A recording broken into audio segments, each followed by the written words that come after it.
अब जो बात अभी हम यहाँ चर्चा में कर रहे हैं, आप ये लगातार कह रहे हैं ना कि बात हो रही है, कोई प्लान तैयार हो रहा है, ट्रंप ये कह रहे हैं कि समझौता हो गया है, कोई डील हो रही है।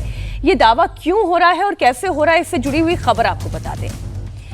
ऐसा लग रहा है कि डोनाल्ड ट्रंप एक सेफ पैसेज ढूंढने की तलाश में है। सूत्रों की माने तो अमेरिका और ईरान के बीच जंग खत्म करने को लेकर एक डील हुई है। हालांकि अभी तक ये खुलासा नहीं हुआ है कि ये डील कहां हुई, कैसे हुई, पर इतना जरूर है, कुछ खबरें ऐसी जरूर हैं कि अमेरिका और ईरान को बातचीत की टेबल पर लाने के लिए तुर्की, मिस्र और पाकिस्तान ने रोल निभाया है। और इसके लिए पहले पाकिस्तान के प्रधानमंत्री शहबाज शरीफ ने ईरान के राष्ट्रपति मसूद पेज़ेश्कियान से बात की और फिर अमेरिकी राष्ट्रपति डोनाल्ड ट्रंप ने पाकिस्तान के सेना प्रमुख आसिम मुनीर से बात की। तुर्की और मिस्र के विदेश मंत्री ने ईरान के विदेश मंत्री अब्बास अरागची से बात की और फिर व्हाइट हाउस के दूत स्टीव विटकॉफ और ईरान के विदेश मंत्री अब्बास अरागची के बीच बातचीत हुई। मैं फिर ये दोहरा दूं कि अभी तक ये सोर्सेस के हवाले से खबर आ रही है, औपचारिक तौर पर पुष्टि नहीं हुई है, लेकिन अगर सोर्सेस की ही माने तो अमेरिका और ईरान के नेता जल्द ही इस्लामाबाद में मीटिंग कर सकते हैं और इसके लिए अमेरिका की तरफ से उपराष्ट्रपति जेडी वेंस शामिल हो सकते हैं। वहीं ईरान की तरफ से यहां पे कौन शामिल होगा, इसका कोई खुलासा नहीं हुआ है, लेकिन बार बार जो स्पीकर हैं उनका नाम बार बार सामने आ रहा है, गालिबफ, जिसकी हम बात कर रहे हैं। तो ये जब हो रहा है, अगर हम सूत्रों की ही खबर को सही मानकर चलें तो इसका मतलब ये है कि ट्रंप सबसे पहले तो बाहर निकलना चाह रहे हैं। इस युद्ध से बहुत नुकसान हो गया है और खास तौर पर तेल एक विषय है, इसमें तुर्की और पाकिस्तान का भी रोल है। ये जो इस वक्त मंत्रणा चल रही है, पहले तो हम ट्रंप पर ही बात करें। ट्रंप यू टर्न ले रहे हैं। देखिए, ट्रंप यू टर्न नहीं ले सकते क्योंकि अब तक जितना आपने बात बताई, हमने बात की, उसमें इजराइल कहीं मेंशन नहीं है। बिल्कुल नहीं। इजराइल भी एक बहुत बड़ा फैक्टर है इस वॉर का, हम सब जानते हैं जी। बिना इजराइल के कंसेंट के ये क्या पीस डील कंक्लूड कर पाएंगे, मुझे नहीं लगता है।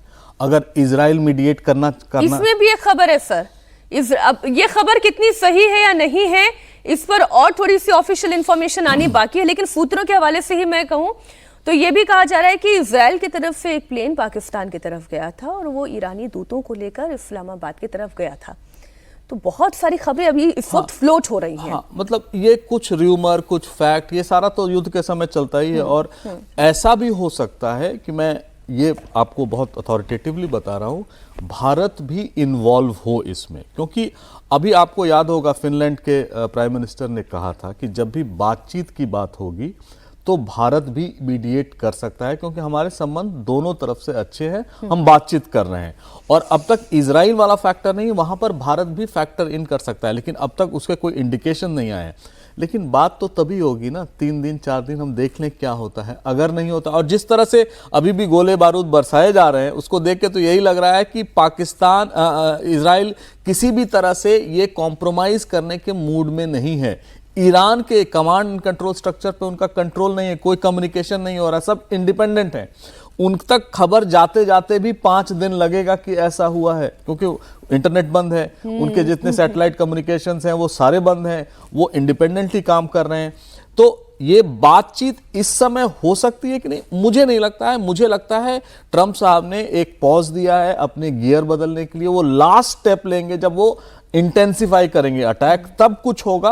और उसके बाद वो जब निकलने की बात आप जो कह रही हैं सेफ एग्जिट के लिए, उसके बाद कहेंगे कि ये जितने गल्फ कंट्रीज हैं तुम पेट्रोल करो हॉर्मुज स्ट्रेट को, और जितने पाकिस्तान, इजिप्ट और तुर्की जो अब तक बाहर थे उनको भी कहेंगे कि आप किसी भी तरह ग्राउंड ट्रूप्स या उसकी बात अगर आई तो इंटरवीन करो। क्या वो सक्सेसफुल हो पाएगा, ये सब कई स्टेजेस की बात है, सिर्फ एक बात करने से हो नहीं जाता है। और वो भी बात अभी हुई है या नहीं, इस पर भी कोई ऑफिशियल कॉन्फर्मेशन नहीं आई है, पर चर्चा बहुत जोरों की है। लेकिन अमेरिका की इन शांति वार्ता के दावों के बीच IRGC क्या कह रहा है वो भी जानना जरूरी है। वो अपनी 78वीं लहर शुरू कर चुका है। ऑपरेशन ट्रू प्रॉमिस 4 की 78th लहर जो है वो शुरू हो गई है। ये ईरान की तरफ से कहा गया है। ईरान की तरफ से लगातार मिसाइलें दागी जा रही है और एक के बाद एक कई बैलिस्टिक मिसाइलें दागी गई है। ईरान के टारगेट पर इजराइल और अमेरिकी बेसेस है। ये हम तब बात कर रहे हैं जब लगातार युद्ध चल रहा है।